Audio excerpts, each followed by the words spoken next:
Where was I? I have to start all over from the start. Who has a good example of a classroom management issue that they came up with for the kid that they were looking at, and what kinds of things are you thinking you'll talk to the teacher about? And we'll go a little further, and I might bring back together and say, who has a good example of a kid who needs social skills or check-in, check-out? And then I would go a little further, and I might bring you back together and say, who has a good example of a kid that they're doing a functional assessment on, and they've come up with what they think the function is.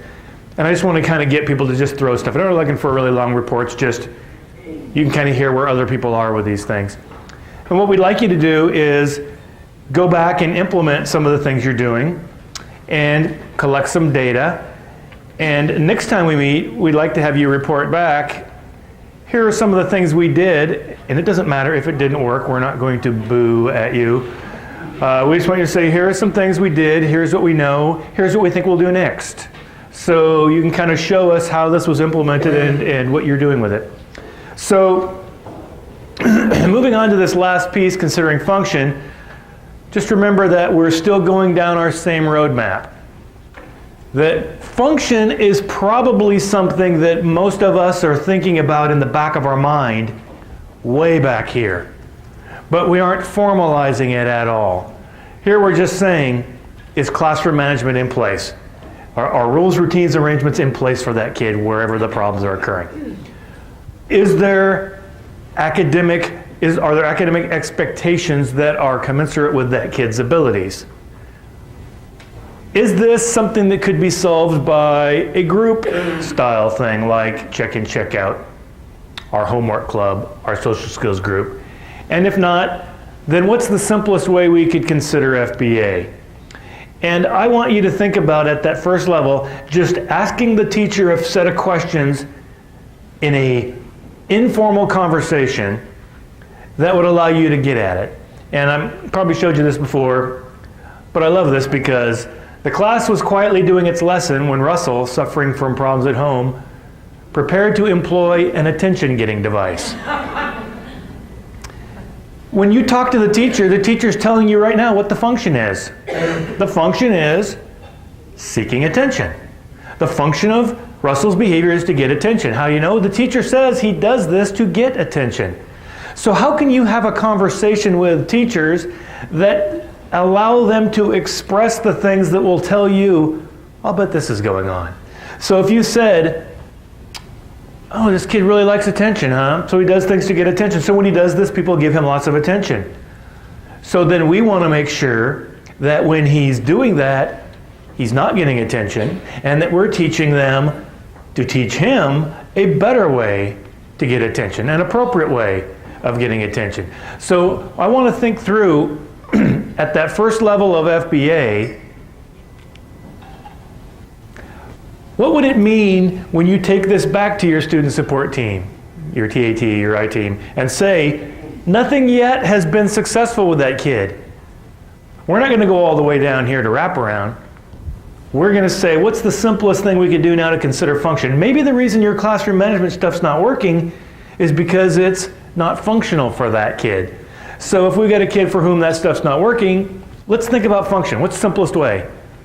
Sit down with a teacher and talk. If that's not enough, then we're going to have to make it a little bit bigger.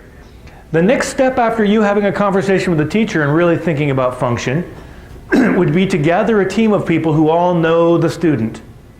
Put them all together and say to them all, what is this kid doing?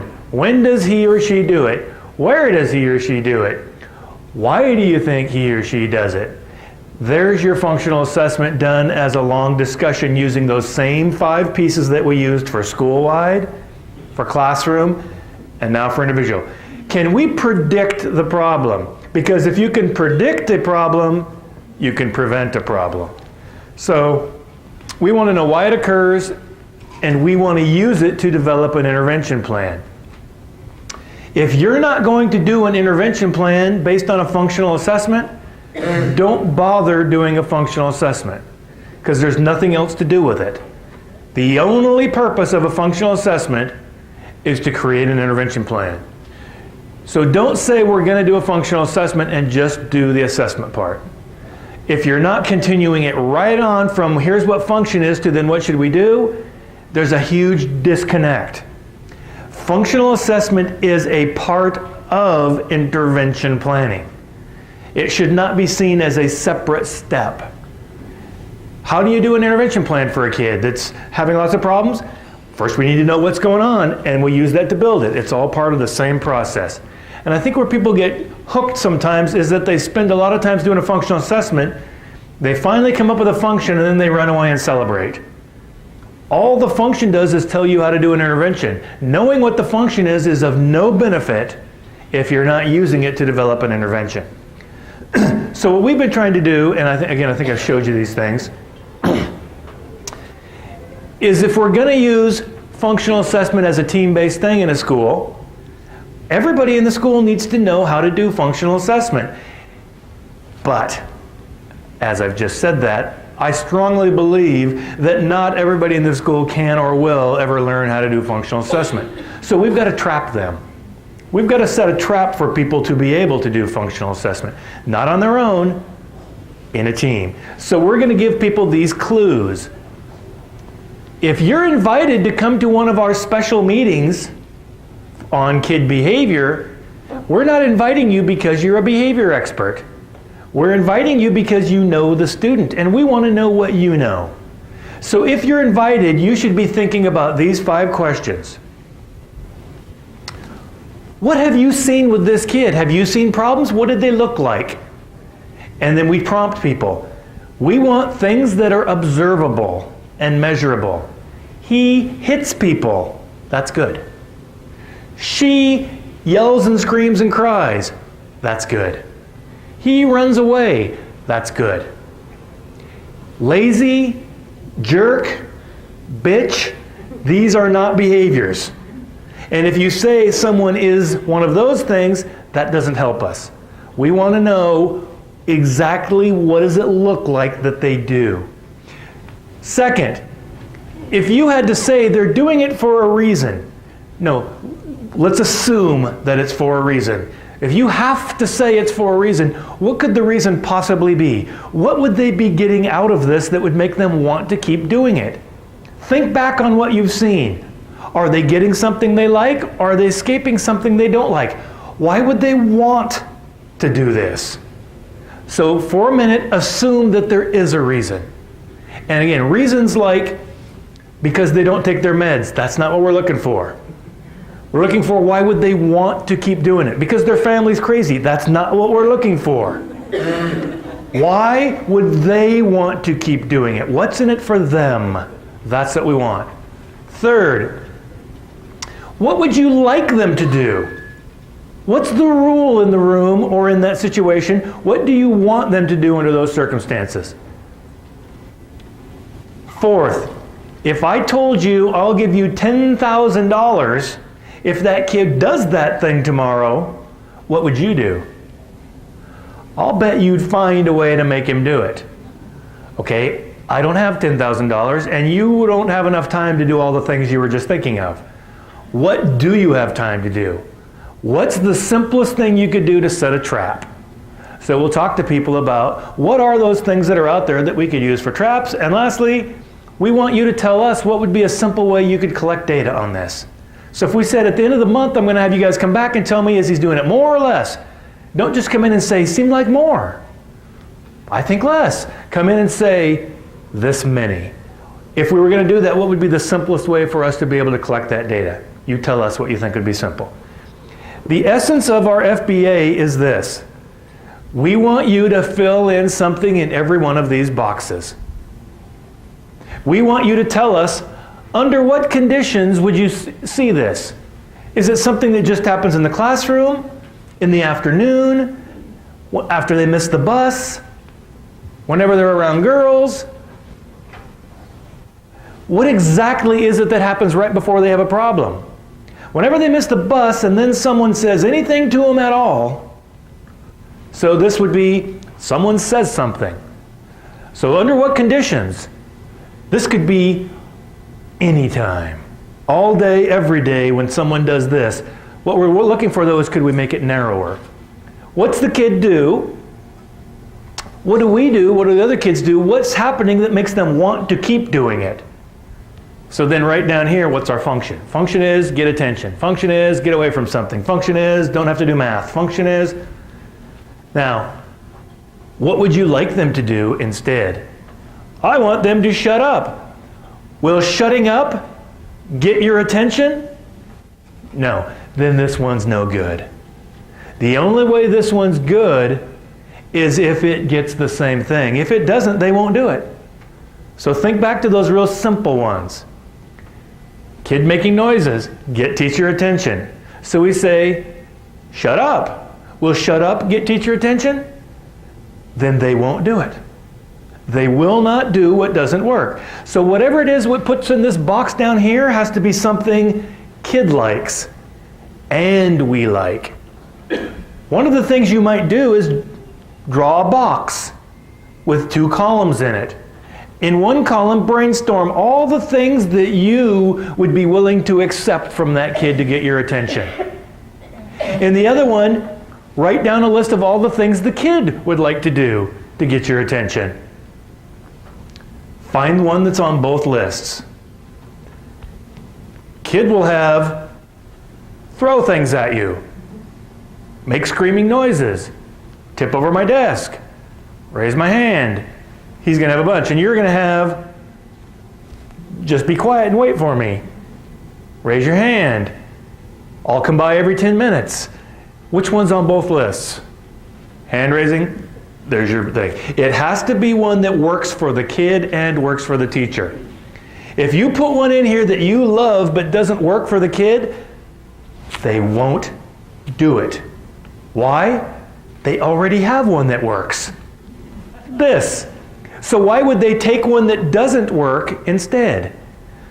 You can only replace a problem behavior with another one that does the same thing. Basic principle of behavior from the very beginning has been, you can never just squish a problem behavior. You can only replace it. Functional behaviors, if you stomp on them, will come out in another way. So if you beat them over the head with a stick when they yell, they'll find a different way to get your attention. And if you start beating on that, they'll find another way. What you have to do instead of beating on them is teach them a better way. Here's what you should do if you want to get it, because that one's going to work. So if we're going to do functional assessment and make it work, we have to be able to get people to help us fill in these boxes. That will tell us what to do. When those are filled in, we have a plan. So we start with, what is going on functionally? We believe this kid is doing that to get our attention.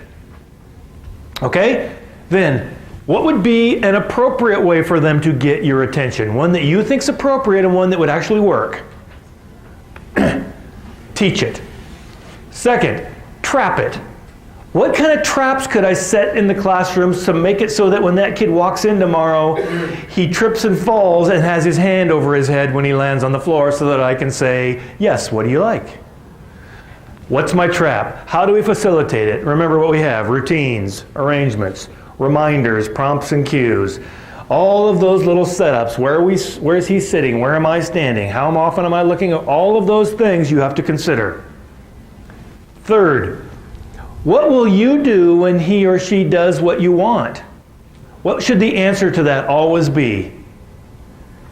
You'll give them whatever it was they wanted. Function. The reinforcer should always be the same as whatever you said function was. Function of their behavior was to get my attention. Then whenever they do that thing you just taught them to, they have to get attention. And this one's the opposite. What about when they do the wrong thing?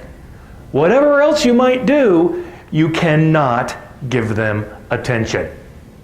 If that kid yells out and you go over there and say, where are you yelling out? What do you need? You are reinforcing them. So we've got to make sure that when we build our plan, it's based on the function part. So function tells us, number one, what the replacement should be. You can't do a plan until you know what the replacement should be. Function tells us what the reinforcer should be, and function tells us what the consequence for negative behavior should be. That's why we have to do a functional assessment before we build this plan, because everything's based on that function. Now here's what generally happens. People build this plan, put it in place, and let's say it doesn't work very well for whatever reason. So the team gets back together and they say, tried the plan, didn't work. Then they go and they look at these 4 components and they decide to double this one. Let's punish them twice as hard. This isn't working, so they put the whole plan back in place and try it, punishing them twice as hard. Very, very rarely will that work. If it didn't work with a little punishment, the rest of the plan is probably not good either. And if all you did was double the punishment, you aren't going to make it work. So then people look at it and go, still didn't work? Oh, we'll show that kid triple the punishment. What you're doing is saying, let's do more of something that's not working. Continuing to do things that don't work and expecting it to work differently next time is not a smart strategy. Instead, we should be saying, how do we change every one of these a little bit? How soon would you like to walk away from the kid you're thinking of today and have them doing it without you? Would you like this to take a year or 2, or would you like to take it a week or 2? I'm betting a week or 2. And here's what we know. The bigger any one of these 4 pieces gets, the longer it will take you to walk away. If you can make all 4 of them this much bigger, you'll walk away faster than if you made one of those 4 that much bigger. Little bits of things. So, how could we teach this a little better? How could we add to our instruction? How could we use a little bit extra in our instruction of what we're talking about and how we're saying to do it? How could we make our trap a little bit more obvious? A little bit more likely that they'll trip on it? How could we deliver that reinforcer a little bit faster? How could we make sure that this correction and these other things that we're doing happen more immediately and more consistently? Sure, it would work to just say, well, it didn't work, so let's just start beating that kid over the head with a brick every time he does it wrong. They'll stop until you and the brick go away, and then it'll come right back. The other thing that happens when you add the brick, and not just the brick, but things that are brick-like, is that you've greatly increased the motivation for escape. So I'm a kid and I go into class, and I forget to raise my hand. I yell out, and you come over and crack me on the head with a brick. I have a huge incentive not to come back to your class tomorrow. So the more you use giant things here at this last one, the more you set the kid up to try to engage in behaviors to get away from you. And those are the side effects of all punishments. So I probably told you this before, but I think it's really important to say it again. If you look at punishments as being on a continuum, and you could start with correction. Correction is a form of punishment. The definition of punishment is something you do after a behavior that makes that behavior less likely. So if I say, what's 2 plus 2, the kid says 5, I don't want that behavior under those circumstances. So I say, oh, I'm sorry, that's not right. That's to make that less likely in the future, type of punishment. Ignoring, which only works if the problem was something that they want your attention for. Response cost, you can earn it and you can lose it. Here's a ticket for doing good. I'm taking that back, you're doing bad. Back and forth, response cost. Timeout, including contingent observation, isolation timeout, room clear, all of those. Removal of access to reinforcement. Overcorrection. I find the replacement behavior that you should have, and I make you do it over and over and over again. I'm going to turn this off.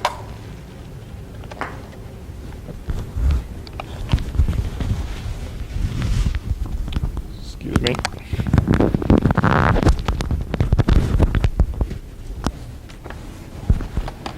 So let's say it was close the door. You came in and left the door open again. So I said, I'd like you to go back there and I'd like you to open and close that door 50 times. That's called positive practice. It's called overcorrection. Kids will have bigger side effects to that than they will to these other things.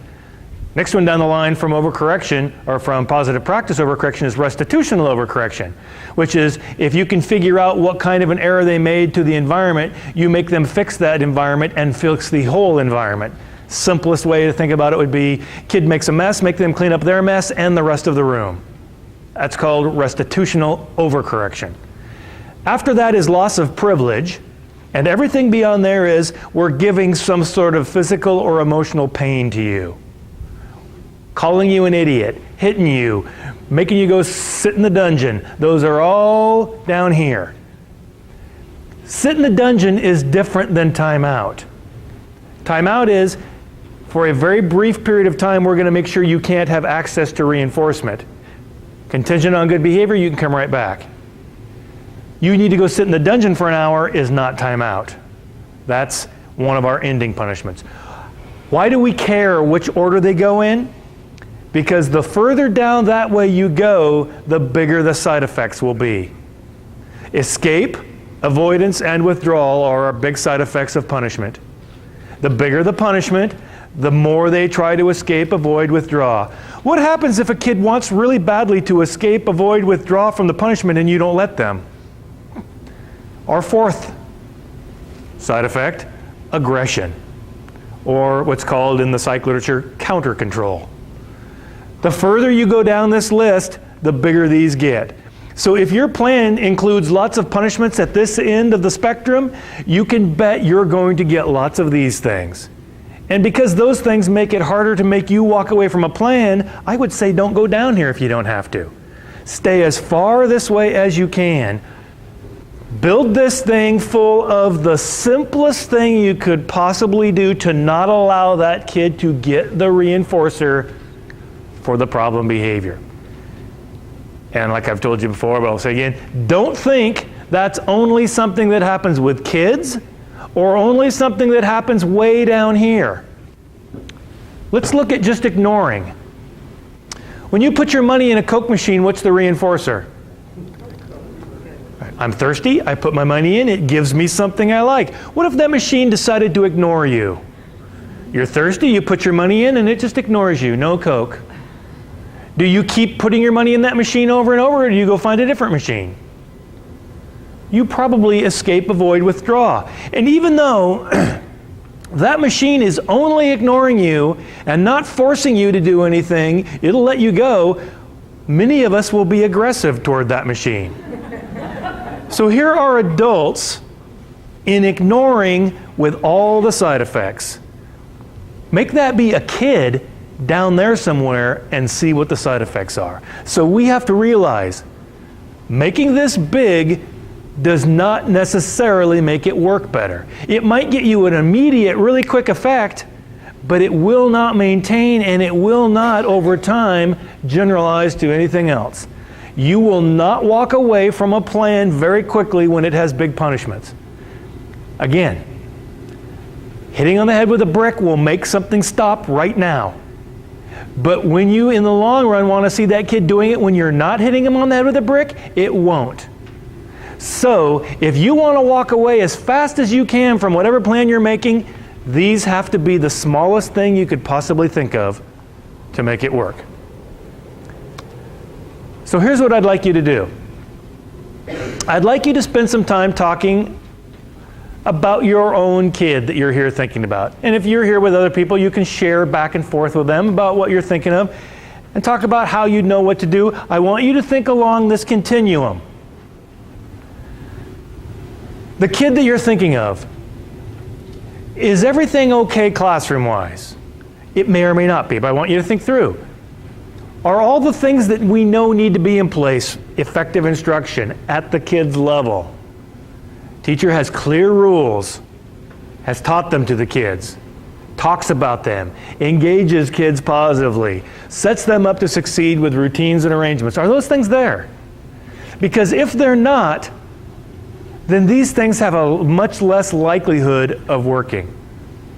Management and academics. I want you to think there first. You may or may not end there. You may say that's the whole problem. How do we talk to that teacher and think through some of the things, and what are some strategies we could use to get them to try this or that? Or then I want you to think through, if that doesn't work, what would be the next logical step? If we were going to do this with that kid in this school, do they have check-in, check-out? Would we have to try to get them to do it? It's going to be too hard. We'll try this instead. Be realistic too. What about social skills training? What about a homework club? What about, is there any other kind of a group that you could put together that would help that kid? Then I want you to think, okay, if that's not enough, what are some simple questions we would ask the teacher if we just wanted to sit down and just think about function for that kid? And we ask the teacher a bunch of key questions, and we think we see what's going on, and I think I know why that management component's not working, because function looks like this. So let's just try to switch the management style things that we give to him or her to fit that function. If that's not enough, then think about who would we pull together as a team for that kid? Who all knows that kid and should be sitting there at that team listening and talking with us? We won't go beyond there. So why don't you, for the next 10 minutes or so, begin that conversation, and I'll call you back and ask for some examples of some things people might have thought they think they might try to do based on issues here. And then we'll move our way gradually through the whole thing. Questions? Okay, so let's start with about 10 minutes on that first piece.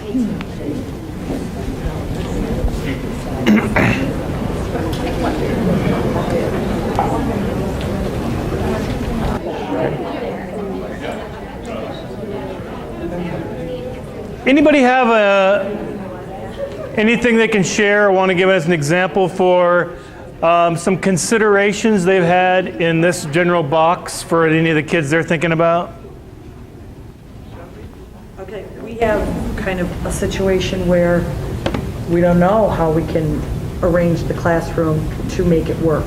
We have a classroom with 12 kids, all deaf and hard of hearing, many deaf, not just hard of hearing, ranging in age from preschool through second grade. So there's 4 grade levels, 4 different activities going on at any one time. And we have one little preschooler who was recently identified as deaf. He's 4 years old. He went through life of 3 years. No one knew he was deaf.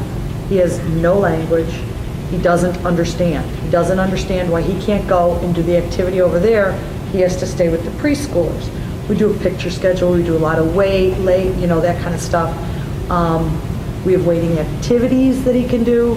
And still, I really feel like some of the behavior, not all of it, he's got some issues in and of his own self, but some of the behavior is provoked because of the size of the room and the different levels. And it's like there's a buffet in front of him and he can only have one of the entrees. I feel like if he could be in a preschool classroom where there was only macaroni and cheese being served, he'd be fine. But not fine, he'd be better. So I don't know how to do that. Well, I heard you say a couple things. One is, and we'll just consider being able to understand people giving me directions as an academic skill. Okay. He doesn't have the skills to be successful with what they're asking him to do. Right. Well, So there's some pre-skills that have to be taught before he will be successful. Right. One. And there's language happening all day long in the classroom, and we have a picture schedule to help him understand the structure of the day and what comes first. So you do have things in place for that, but part of his issue is that he can't understand what you're asking of him.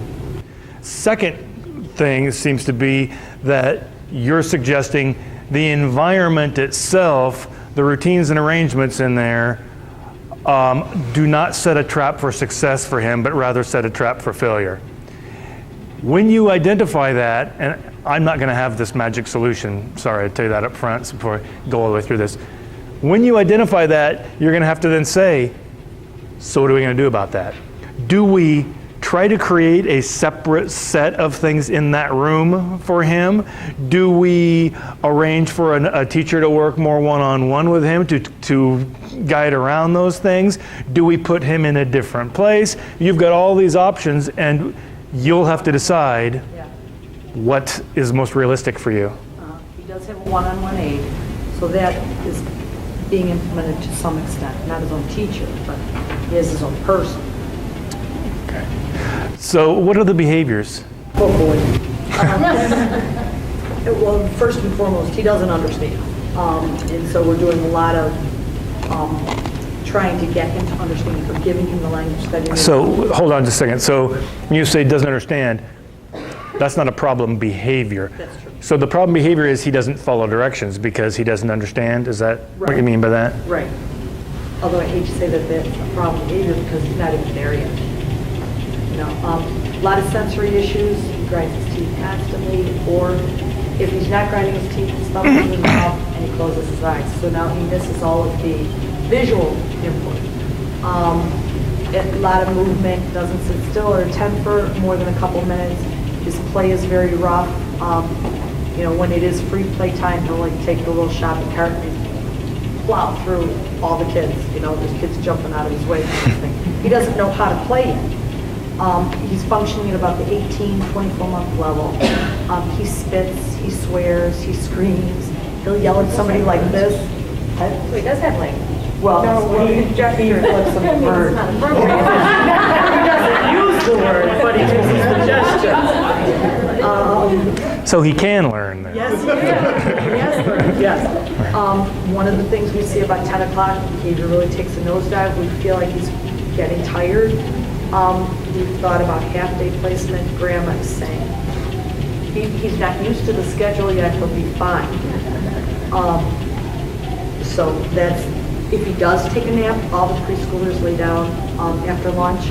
If he does happen to fall asleep, there's no way. It's like he's dead. And then one time we had to wake him up to catch the bus. That's how long he slept. And it was like waking a sleeping bear. He was just,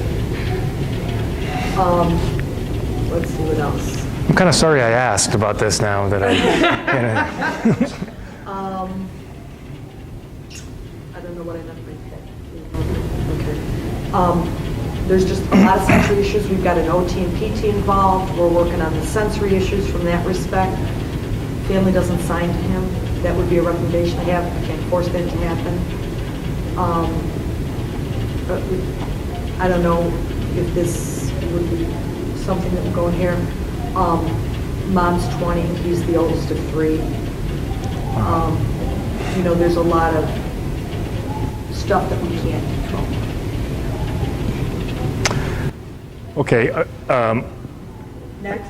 I was hoping we can start out simple and work our way up. But so what you've already done and where you're going is you're going to continue to work on the environment and the instruction parts. That sounds to me like it may be really all you really control right now are those 2 chunks.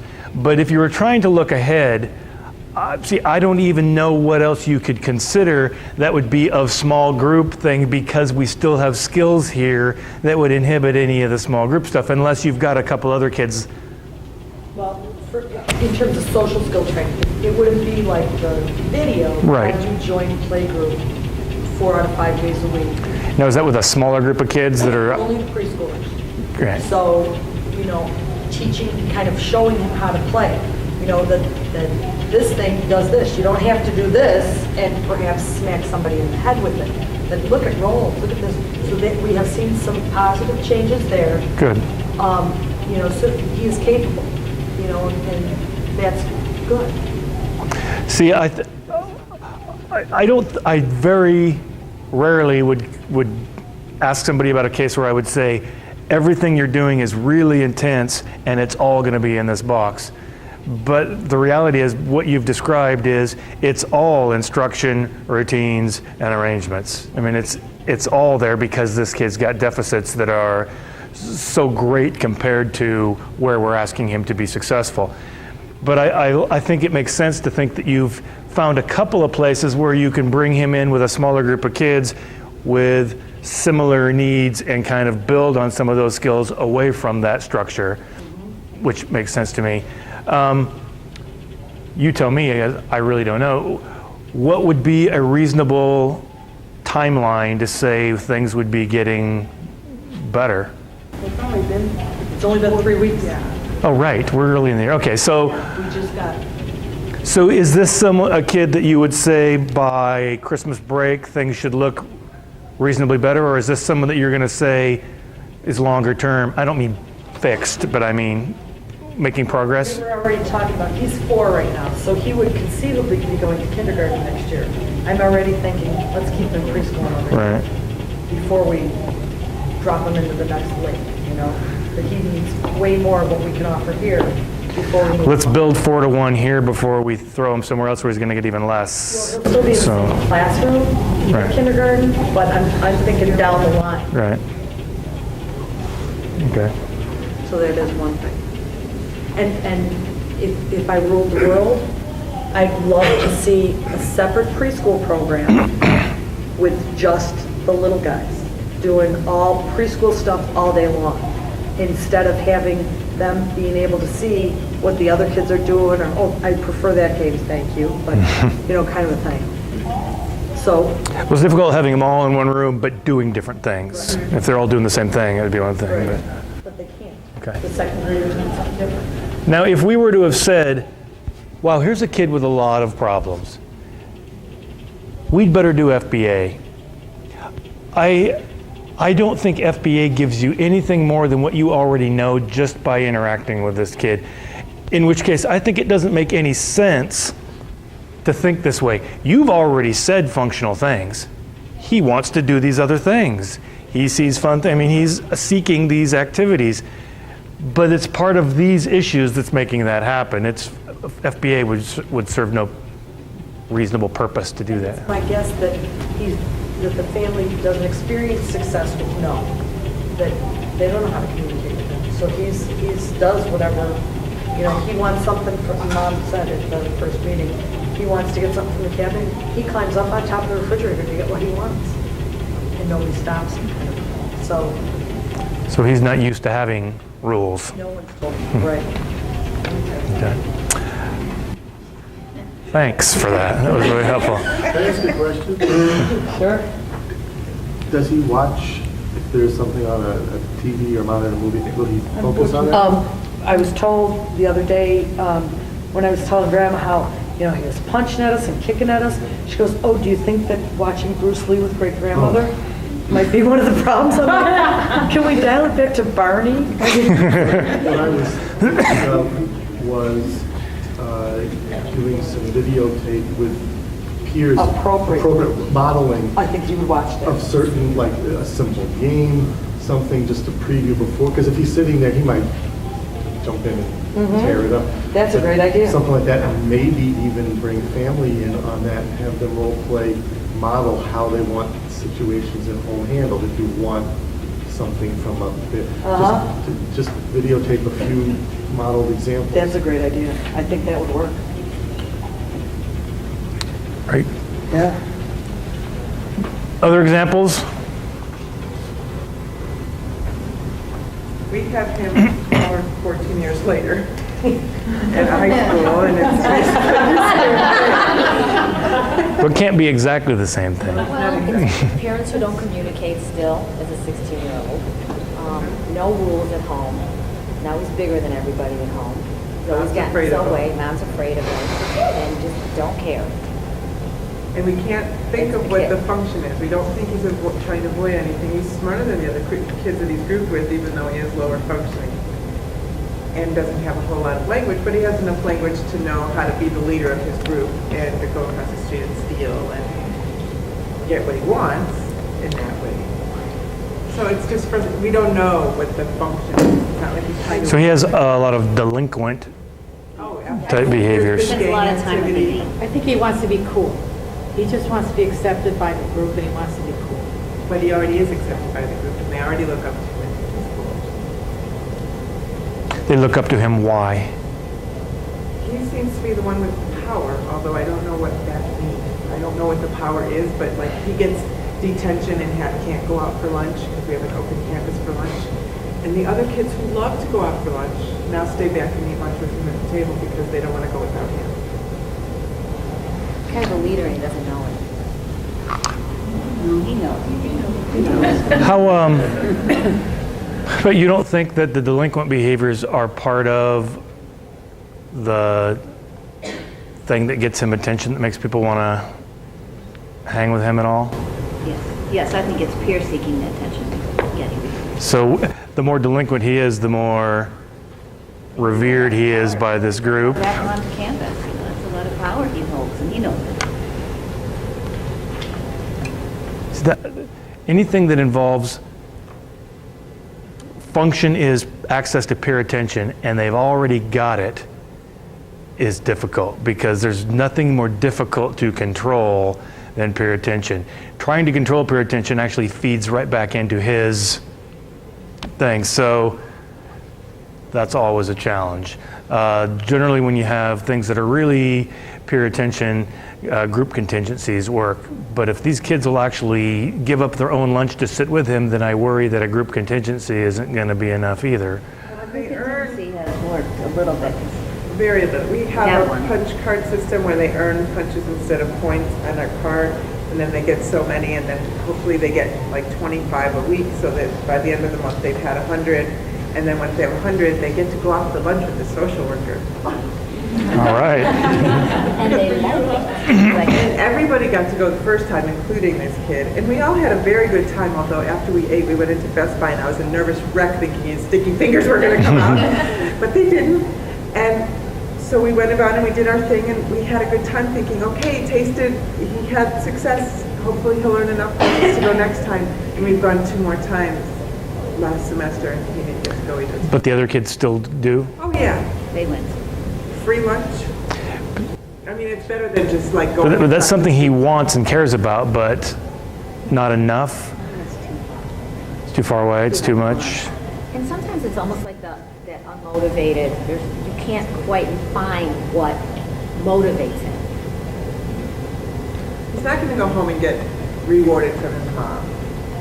You know, even if he had a great day and he had a punch card that said, you know, this child had a great day, when he gets home, there's not going to be that, you know, we're so proud of you, or that's terrific, or let's try to do it again tomorrow. How long has he been with you? In 7th grade. So he's not, he knows the system then. And he doesn't put much effort into work kind of things?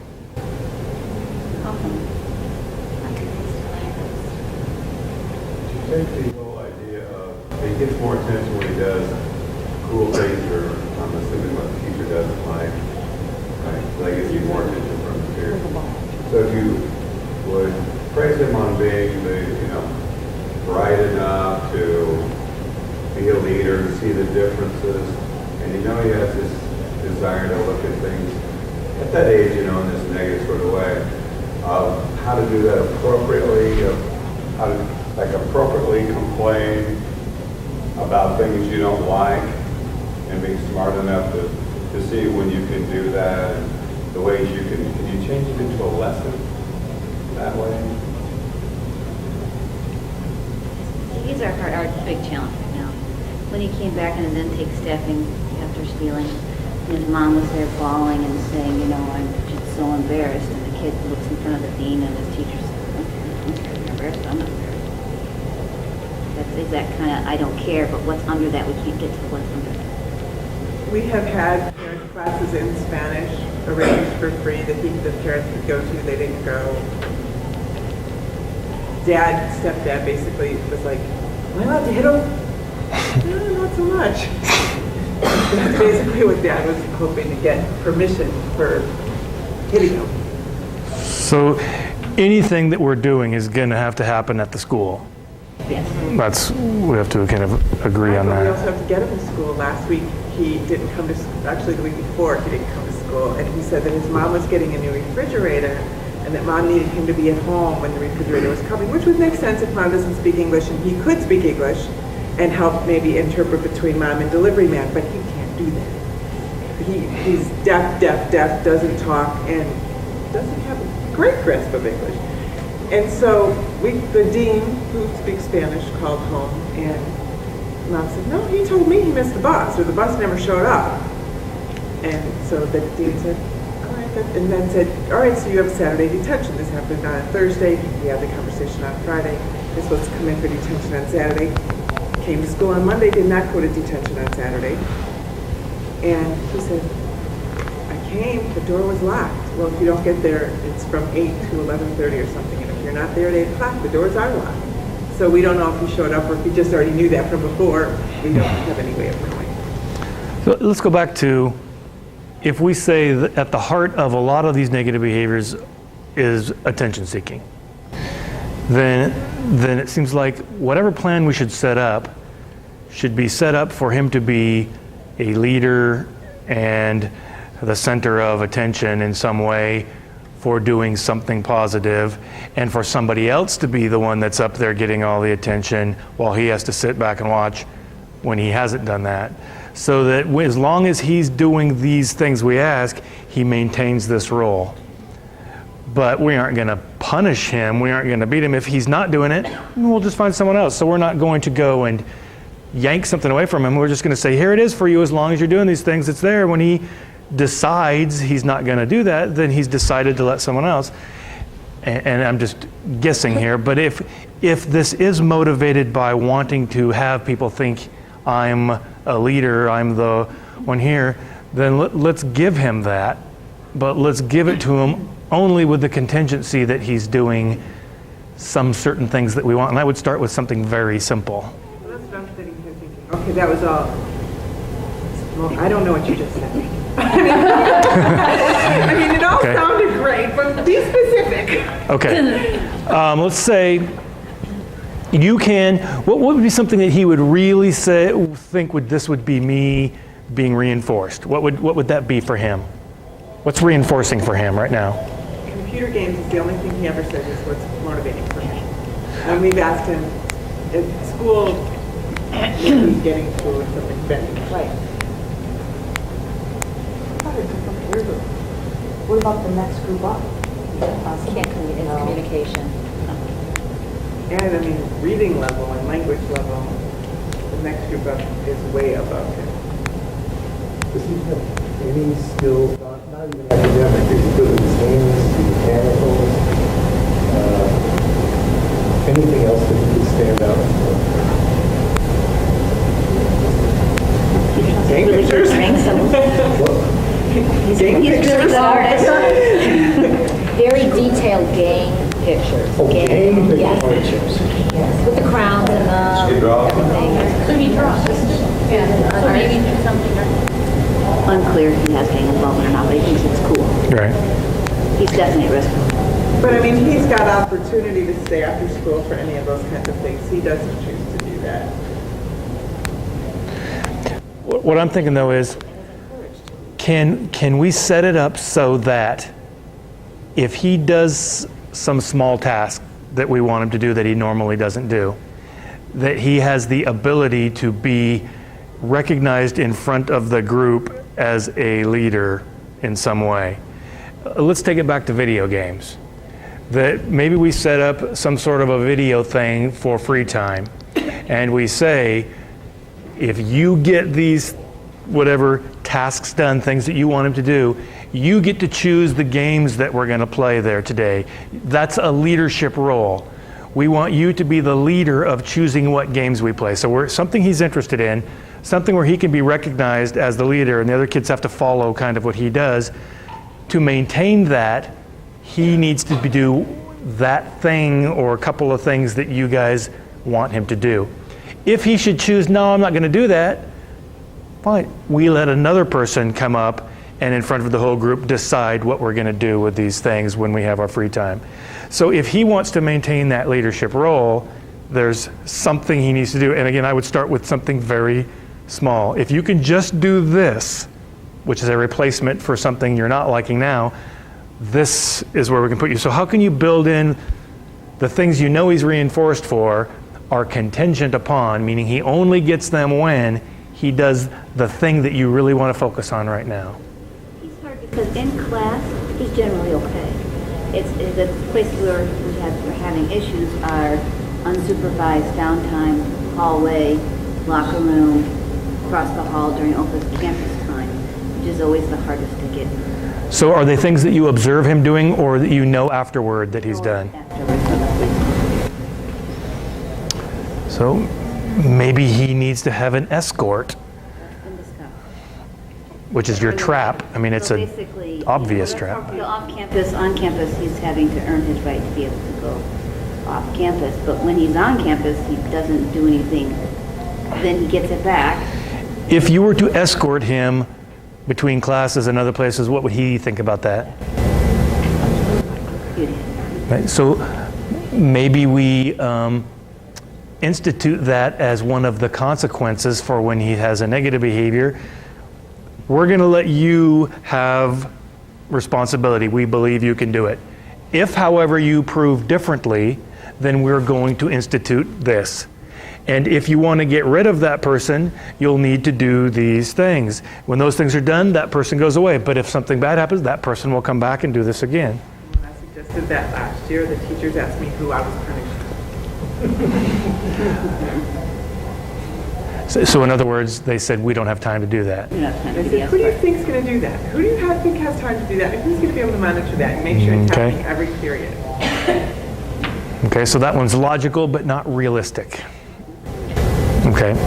We've actually done that though, and we had to hire an agent who was very effective. The person hated it, absolutely hated it, but it did stop all of the little nitpicking he was doing on other people, and all of his little games were being disrespectful and disobedient. But we had an aide hired to walk with that person. He didn't get to go to the bathroom during break times. He went from class to class with that person following. She sat with him at lunch. She rode the bus with him in the afternoon, and met him with the bus in the morning. We told some aides, we have a couple instructional aides in our building, we just looked at kids' schedules and found out where he was and where an aide was, and that aide was responsible. So maybe 1 out of 8 times an aide had to walk as student summer. Absolutely hated it. So you kind of pass it off to proximity. Whoever's there, it's their responsibility. If you were picking up your own student from gym class and walking them down to the 6th grade wing, then you just were the natural person to we called it shadowing. And the students absolutely hated it. But we did it as a temporary kind of a trial. Right. I mean, the goal isn't to find something he'll hate. Yeah, that's That's- one of the things we're trying but- to find what he likes. But what that's the reason I wouldn't say, go and put that in and say, you're going to have this thing you hate until you do better, but to say, here's what you've got right now, the privilege of doing these things. As long as you're choosing to engage in appropriate behaviors, you earn that right. Should you choose to do something negative, you lose that right for a period of time. So we set it up so that you know what will happen if this happens. That's basically what we have done with the lunch issue, which he does. That, if he's not getting in trouble with the law, if he's not doing this, not doing that, and so he has lunch out until he has an issue, then he has to have lunch back on. I feel like we need more than that. It's just setting up a negative reinforcer to escape from. So we're setting up a negative reinforcer for him to escape from. So that's all we're really doing. It's not really considered punishment. It's really considered setting up a negative reinforcer, right? That he will try to escape from the negative reinforcer, which is a stimulus, which is something he hates, to try to escape from something he hates. Well, anytime you put a plan in place that includes a negative that they can escape, they will escape. I don't know how he would escape having somebody follow him around. By doing, because then the reinforcement would be if he didn't want that person, he did what you wanted him to do, so he is actually escaping from that negative reinforcement. In other words, he has the control over that reinforcement. He can, if you set up a situation where you're actually providing the stimulus that he hates, then he's going to try to want to escape from that stimulus. And isn't that a Right. state then he wouldn't come to school? Well, not necessarily, because it's worse in this situation, it's worse in that situation. He's escaped that negative reinforcer by doing what he needed to do, by the appropriate behavior. So it's just, isn't it a matter of us setting up a negative reinforcer, not really a punishment, but a negative reinforcer? Well, actually, it's a punisher. Technically, that's called a punisher. Does it? You know what? But yes. You know, a lot of the parents bring that up, but I'm sorry, these other kids have a right to be safe walking to and from classes. That's how I feel too, is if you have a student that is slapping, brutalizing, name calling, these other students have a right to walk in the hallway. And they have lost their privilege, and whether you call it a negative consequence, whatever, these other students have a right to not be bullied in school, and then you get into the whole bullying thing where you have to do something. And it's just a safety. It's a safety issue. So, whether he likes it or not, he has created that. Right. It's a natural consequence. Right. I think it's all in how we frame it to him. And the framing needs to be, these are rights that you earn. As long as you're doing the things you're supposed to do, following the rules that we've laid out, you have the right to walk in the hall by yourself and to do these other things.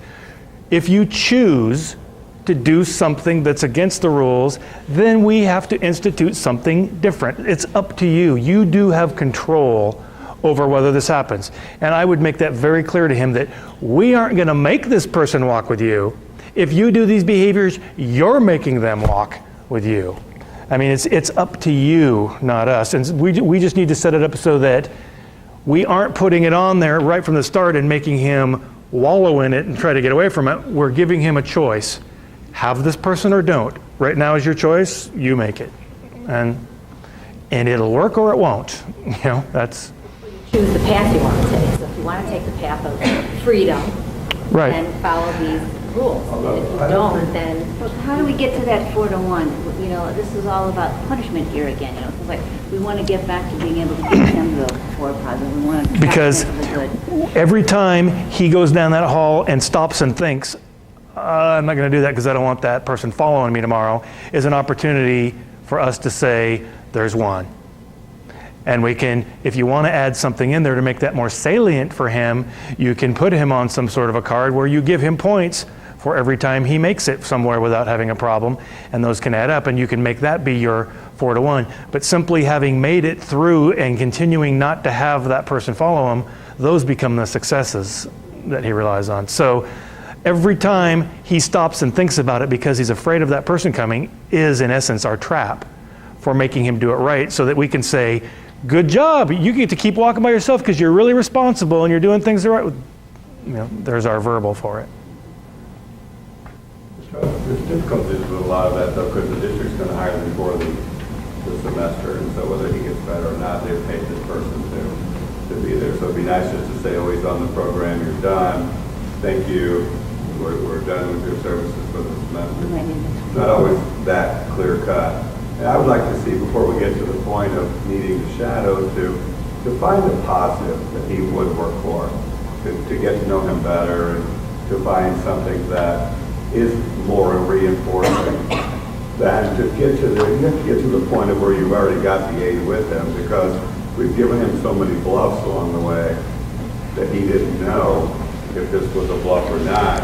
And now he's got the attendance, so that's really where he's starting the ball game of trying to get rid of her. You know what I mean? Absolutely. Every kid who we would say we've ever known who's a major challenge is a kid that everybody's said, you better not or else, to 1,000,000 times and never followed through. And they don't believe that we'll really follow through with these things. And you have to expect that they're going to have to experience the punishment a few times before they realize it's real.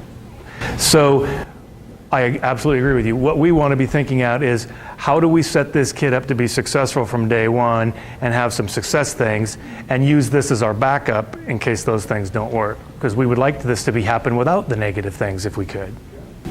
I'm really intrigued by his art ability. I understand gang symbols are a bad idea. He's copying them from things he's seen them before. And he says he doesn't know what it is. I saw it, I liked it. Well, what I'm wondering is if he was presented, say, by his teacher with something that you really like in your classroom, in a small, could you copy this for me, make it big? And if he does a real nice, well, Carrie does a nice job, he can do a nice job. You know, having his work put up in the classroom could be a real good way of getting some positive attention. We had a student, not at all the same situation, don't get me wrong, but he was just a very, very introverted young man. It just didn't have any confidence. And his artistic ability really was the key for him. He really came out of the shell. He ended up the president of our junior AD. Really got some nice recognition for the artwork. That's a question. This is just going back to this person and all the way back to 4-year-old. If his behavior started off first as an escape, but then he began to get attention for those behaviors, where do you go? Do you go to the escape or do you go to the attention? So it started out as escape from work. From skill, right. Didn't Work. have the skills to do it, like this 4-year-old does not have these skills. So we're now seeing behaviors that appear to be more escape-like. But along the line, he starts to get much more attention from the peer group for doing these, so they're reinforcing these escape if he's getting attention. So where do we go? Do we go to the escape or to the attention? You go to whichever one you think you can most easily get rid of right now. So you always, when you have a competing set of functions, first go after the one that you can make inroads on, which in this case I would say would be the peer attention. You know, you are controlling something and he's found a new thing. Right now, correct that, get rid of that somehow. And then what you're going to end up doing is revising how you do the other one so you don't go back down that pathway into there. But, you know, the general rule of thumb would be to go